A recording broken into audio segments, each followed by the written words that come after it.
We're going to start with risk assessment, and then we'll talk about internal controls which help us address the risks, reduce risk. Now, what's risk? Risk is the exposure to circumstances that may increase the likelihood of loss. Now, let's try to quantify risk by using a formula. So, we could use this formula for risk. So, we could say that risk is equal to the probability of a threat to occur multiplied by the probability of the failure of controls. So I told you, right, controls, they help to reduce risk, but if those controls fail, that increases risk. So multiplied by the dollar amount of loss. So guys, think about it. If the probability of the threat is 0, what happens to risk? Risk becomes 0. It's a product. But let us say the probability of the threat is high, then the risk increases. But controls are very strong. They do not fail, such that the probability of the failure of controls, let's say, is 0. What's risk? Risk is 0. Even though the probability of the threat is high, if the controls are strong, they help in reducing risk. So if it's not 0, let's say it's very low, naturally it'll pull down risk, make it very low. So we can use this formula to calculate risk, do our risk assessment. Now, as we move on, we're going to talk about audit risk. So guys, now these are financial statements. Now these financial statements, they are prepared by an entity's management. So management first does its risk assessment because they want to have the right numbers in here. So that's the risk from the management's perspective. Now when management, they prepare the financial statements, you have auditors, independent auditors coming from outside. Anyways, I said management, they prepare the financial statements. So naturally, they are responsible for these numbers. Now auditors, the independent auditors who come in from outside, they look at these numbers, they do an audit around these numbers and express an opinion on them. So since management, they're preparing the financials, they're responsible for the financial statements. The auditors who express an opinion on these numbers are responsible for their opinion on these financial statements. Now, the reason why we have auditors come and express their opinion is to add credibility to these financials. Because think about it, management, they are preparing the financial statements, and these financial statements are a reflection of their own performance. So it's something like, it's a financial scorecard of the management prepared by the management, and that is why the auditors come in, express an opinion, and that adds credibility to these numbers. Management responsible for the financial statements, auditors responsible for their opinion on these numbers. Now, the risk for the management is that they have wrong numbers coming on these financial statements. They would be responsible for that. Risk for the auditors is that they express a wrong opinion on these numbers. Something like they express a clean and unqualified opinion on materially misstated financial statements. So guys, risk from the management's perspective, they want to have the right numbers. Risk from the auditor's perspective, they want to give the right opinion. When we move on and we'll talk about internal controls. So I told you, management, they are responsible for the financial statements. Now management, they are also responsible for the internal controls that they have which create these financials. And under the provisions of the Sarbanes-Oxley Act, which was passed in 2002, auditors who come in not only look at these financials, they also look at the internal controls over financial reporting. And auditors under SOX, and this is auditors for public companies, issuers, they come in, they express two opinions. So they do two audits, audit of financials and audit of internal controls, and they express two opinions. First opinion on the financial statements, second opinion on internal controls over financial reporting, and that is called integrated audit. So guys, as you can understand, SOX, it placed a lot of emphasis over internal controls. So management responsible for financials, responsible for internal controls. Auditors responsible for the opinion on the financials as well as the opinion on internal controls which create these statements.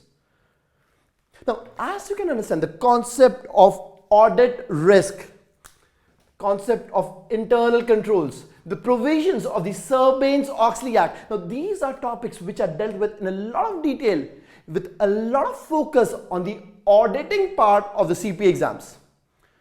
So what I'm going to do here is I'm going to get the CPA audit instructor who's going to teach you these topics from an auditor's perspective. So let's first get to the book, look at a little bit of this risk and the risk formula I gave to you, and we're going to come back, look at audit risk, talk about internal controls, and wind up with the Sarbanes-Oxley Act of 2002. We're looking at risk, and let's look at the formula for quantifying risk. Highlight risk equals probability of the threat multiplied by the probability of the failure of controls multiplied by the amount of loss. So the probability of threat, draw an arrow there and write threat. Probability of failure of controls, draw an arrow, write failure of control.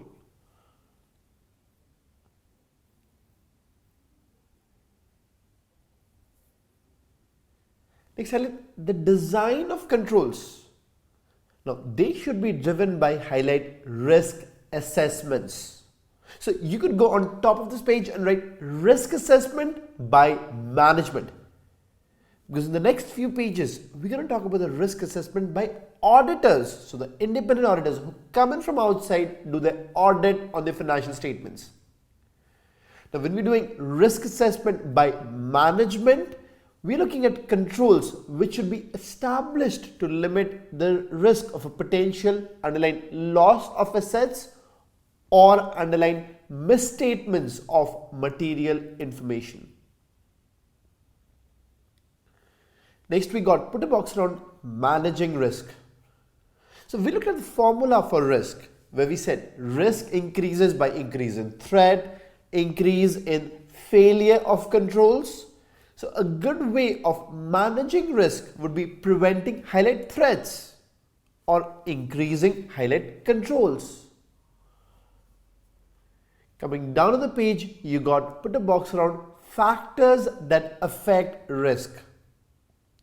Now, a variety of factors affect risk, including the frequency of independent checks on performance, adequacy of organizational control methods, adequacy of communication of authority and responsibility, the consistency of enforcements of controls, and adequacy of system controls that limit access to or physical control of assets, records, software, or data. Now, we didn't do any risk assessment procedures back then, but it was just a preliminary assessment. This preliminary assessment could be based on our prior experience with the client. If it's a new client, maybe based on the documentation that we could see from predecessor auditors. Now guys, it's very important for us to understand the concept of audit risk.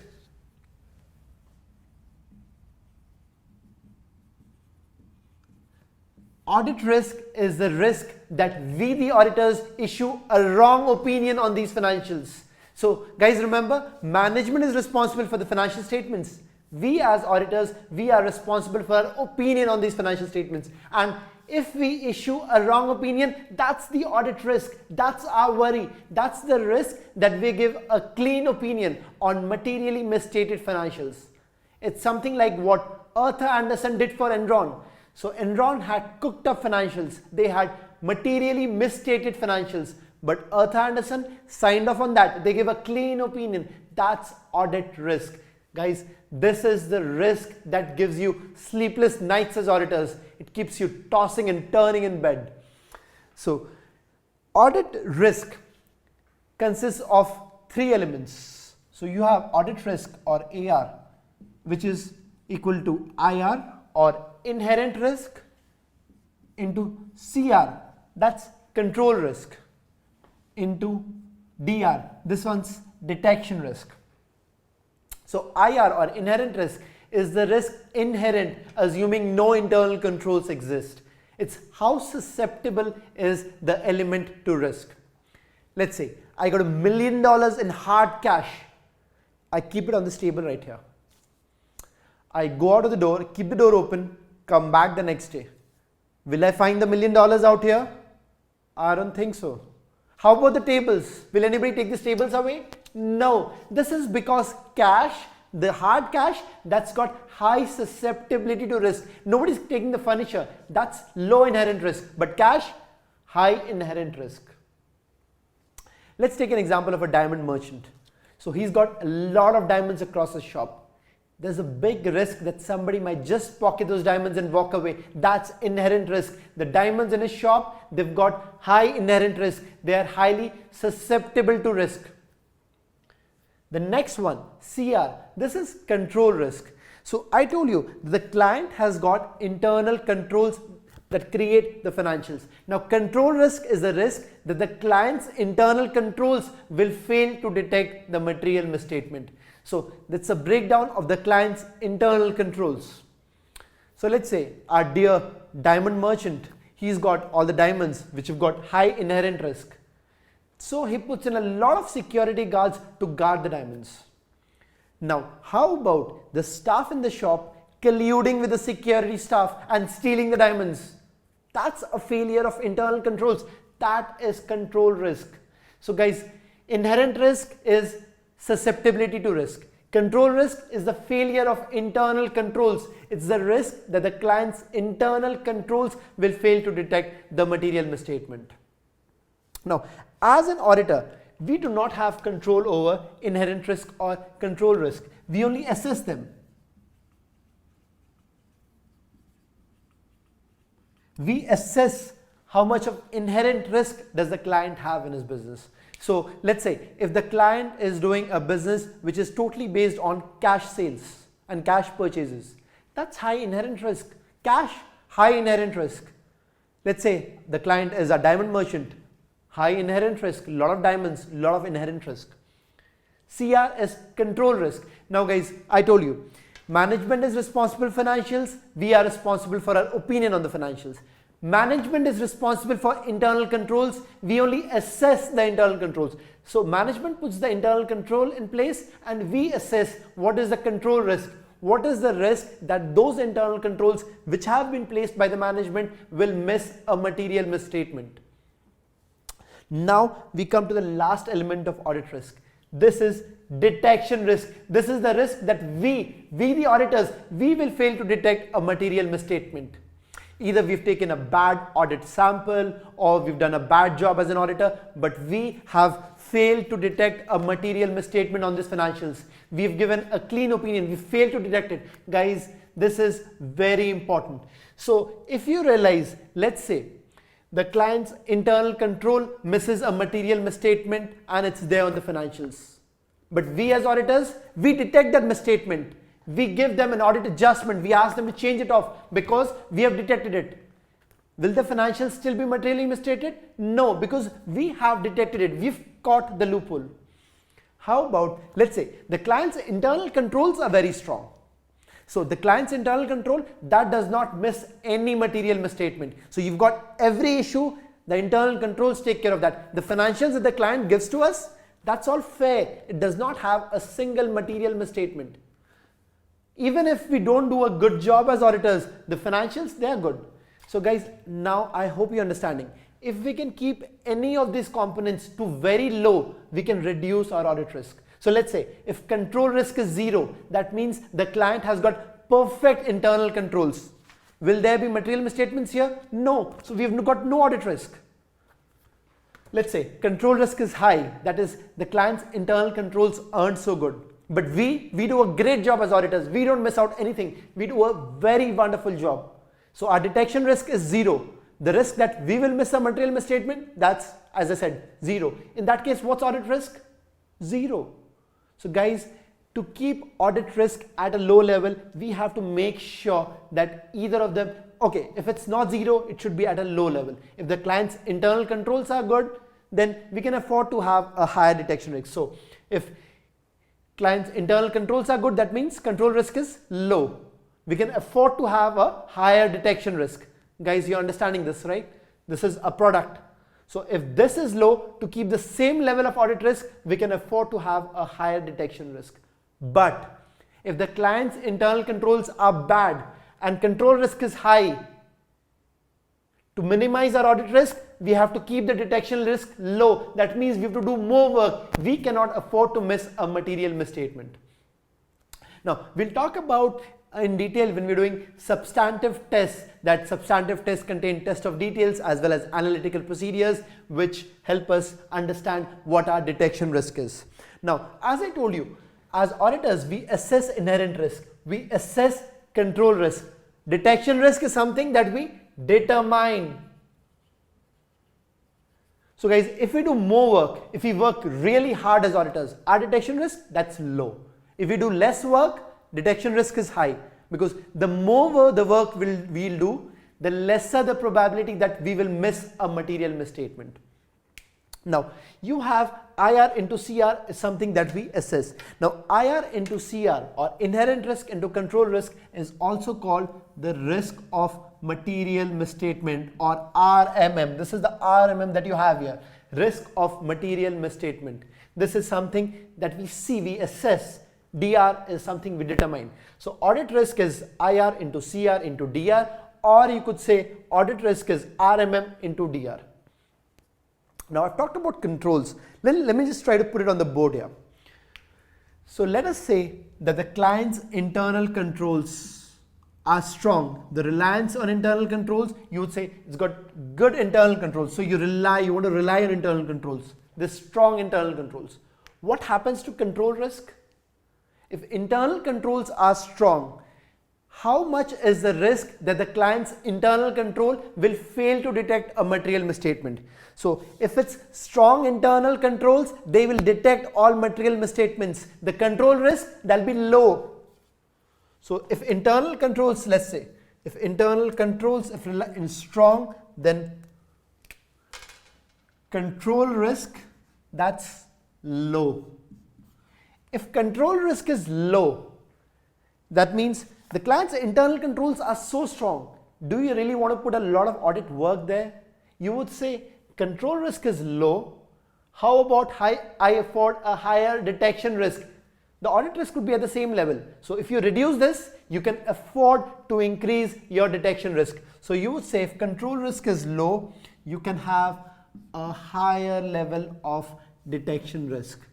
Higher level of detection risk means you can afford to have a risk that you would miss a material misstatement. That means you would do less work, so less substantive testing. So guys, this is very, very, very important. So I hope you're understanding this. If internal controls are strong, control risk is low. If control risk is low, we can afford to have a higher detection risk. That means we can do less work as auditors. Let's change the scenario. How about, let's say, internal controls are pathetic. The client has got very bad internal controls. What happens then?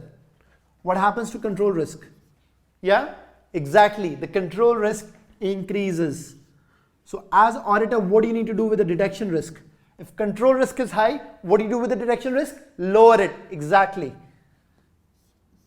So if control risk is high, you would want to keep a low level of detection risk.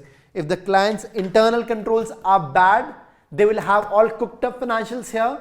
The financials will be totally materially misstated. Then you as an auditor, you cannot miss the material misstatement. You have to see everything out here. You have to keep a low level of detection risk, and you got to work days and nights. You got to work 150 hours a week to find all the errors there. So your substantive tests increases. So guys, these relationships, they are very important. Trust me, if you know these well, you can do a lot of questions on the CPA exam.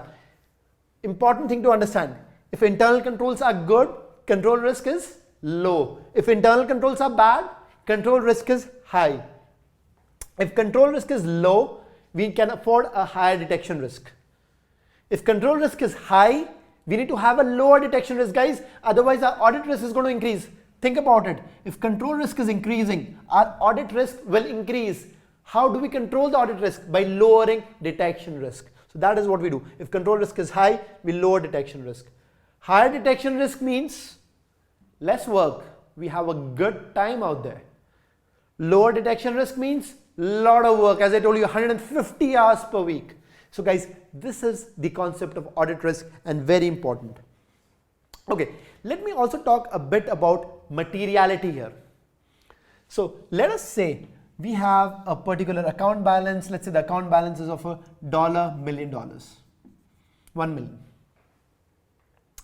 And let us say something that we think is material to this account balance, let's say its accounts receivable is $5,000. So we say that anything below $5,000, that is immaterial, doesn't matter. Anything above $5,000, that is material to $1 million. Now, if audit risk is high, if there is a high risk that there may be material misstatements, what do? We might want to do more work. We might want to do more substantive testing. In that case, we would reduce the level of materiality. We would say not $5,000, but $2,000 is the level of materiality. We'll do more work. Remember, when this $5,000 was a level of materiality, we said this is the scope of our audit, for which we give a reasonable assurance. If we find audit risk to be high, then we'll increase the scope of our audit. We will lower materiality and increase the scope. So guys, audit risk and materiality are inversely related. If audit risk increases, materiality decreases. That means you end up doing more work. So instead of doing so much work, $5,000 to $1 million, you do work from $2,000 to $1 million. So your scope increases, your work increases. As audit risk increased, you lowered materiality. How about we say audit risk is pretty low, the client's doing a good job, they've got strong internal controls. The internal controls will not miss out a single material misstatement.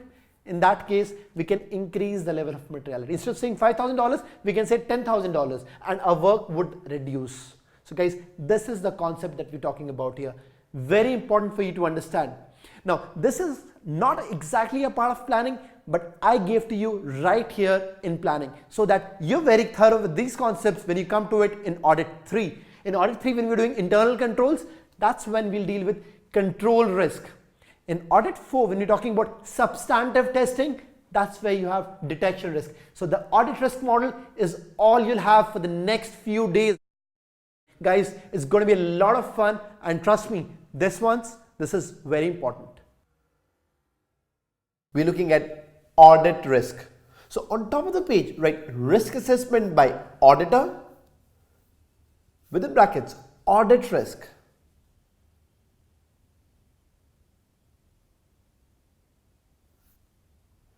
And right there, risk that the auditor will give a wrong opinion, underline wrong. That means the auditor would issue unqualified opinion on materially misstated financial statements.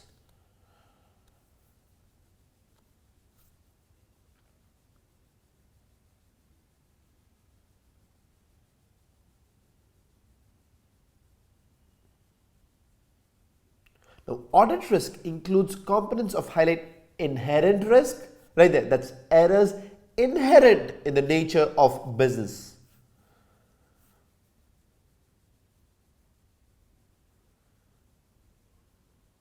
Highlight control risk, which means that client's internal controls misses the error.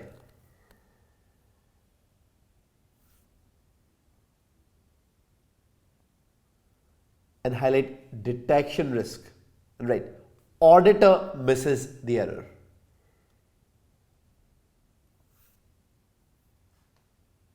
So we know that audit risk is inherent risk multiplied by control risk multiplied by detection risk.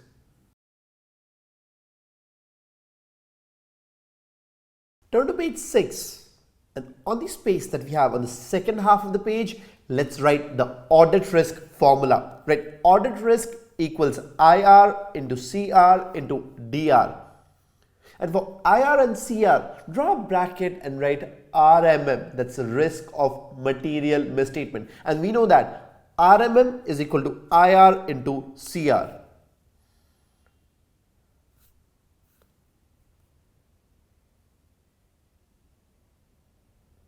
So in other words, right, audit risk or AR equals RMM into DR.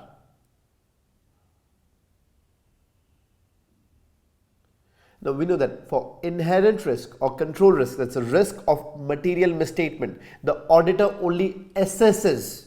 But detection risk, that's the risk that the auditor determines. So right there, therefore DR equals audit risk divided by risk of material misstatement, that's AR divided by RMM, which is also equal to, right, AR divided by IR into CR.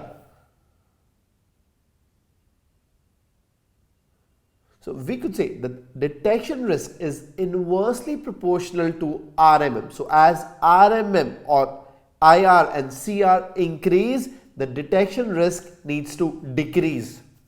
And let's put our interpretations on here.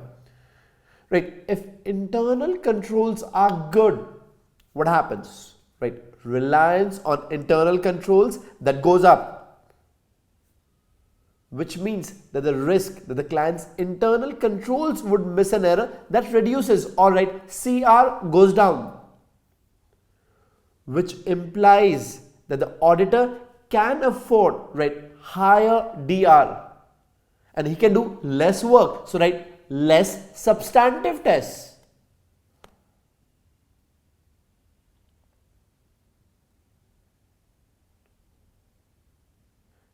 Right, there implies number one, if CR is low, the auditor may raise DR so that AR is unaffected.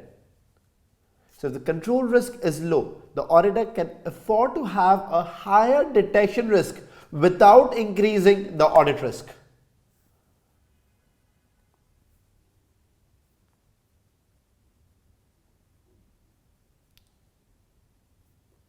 Right, number two, good internal controls, that means that, right, less work is required by the auditor.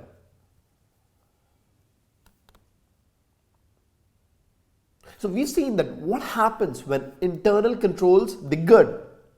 Now let's talk about what happens when internal controls are bad. So right, if internal controls are bad, the reliance on internal control, that goes down. That means there's a higher risk that internal controls, they would miss errors. Alright, control risk goes up. Now this means that the auditor needs to reduce detection risk. He needs to reduce the risk that he would miss a material error. So right there, DR goes down, which means the auditor needs to work harder. So right, substantive tests, they need to go up.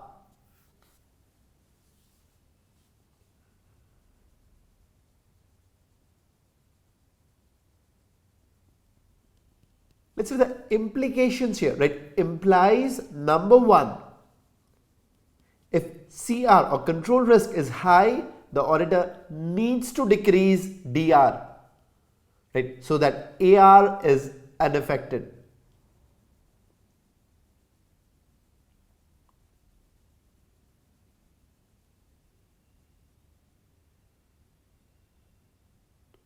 And number two, right, bad internal controls. Now that means, right, more work by the auditor because he needs to reduce detection risk.